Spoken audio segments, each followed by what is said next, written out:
This is Ed Murrow speaking. In this, my first commentary for a British newsreel, I have been invited to tell you something of the land and sea invasion of Iwo Jima.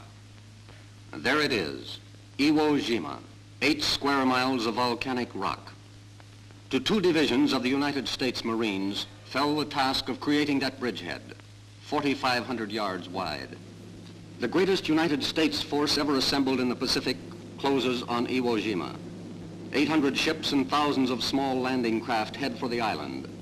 Carriers, lying back of the main fleet, sent in hundreds of bombers. For 72 days before the landings, our bombers pounded the heavily fortified Jap base.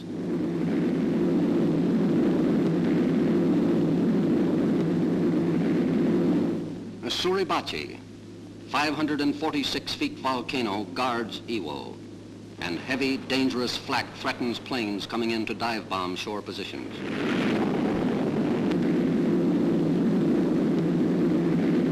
The death-dealing planes of the task force return, some of them carrying the scars of battle. Others are even less fortunate.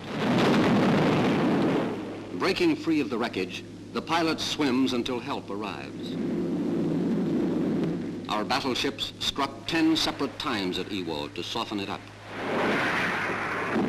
The Japs, mistaking our reconnaissance for attack, reported our landings had been repulsed.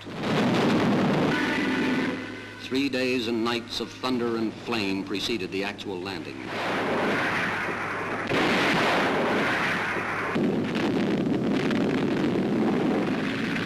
The landings are routed with timetable precision. Marines of the 4th and 5th Divisions, delivered by the Coast Guard, head for the beach.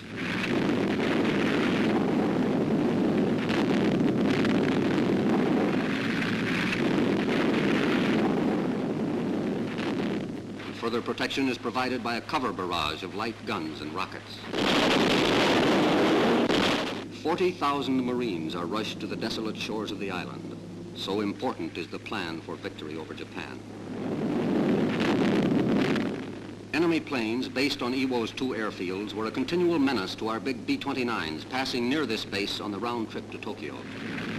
From rocky positions, enemy mortars shell our landing barges. Many boys died when a Jap shell made a direct hit.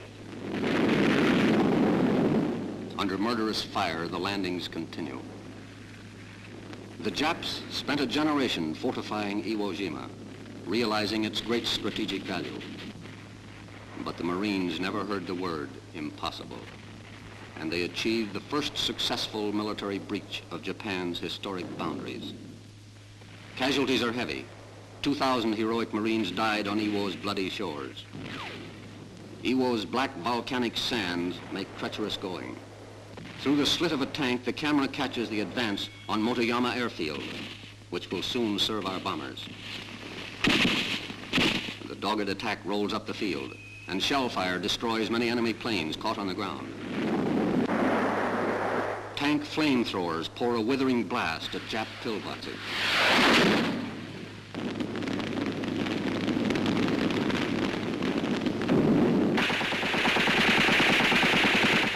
This Jap never reached his foxhole alive.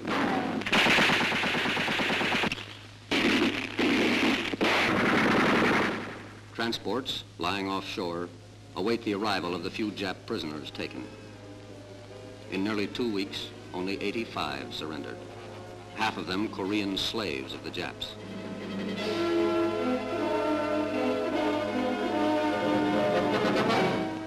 Digging foxholes in the loose black ash is almost impossible, and the barren island offers little comfort to a war-weary Marine. Organized Jap resistance is over on Iwo Jima.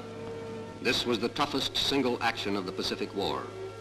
It cost nearly 20,000 American casualties, over 4,000 of them dead. But 21,000 Japanese were killed or captured, and the American flag now flies on the summit of Suribachi.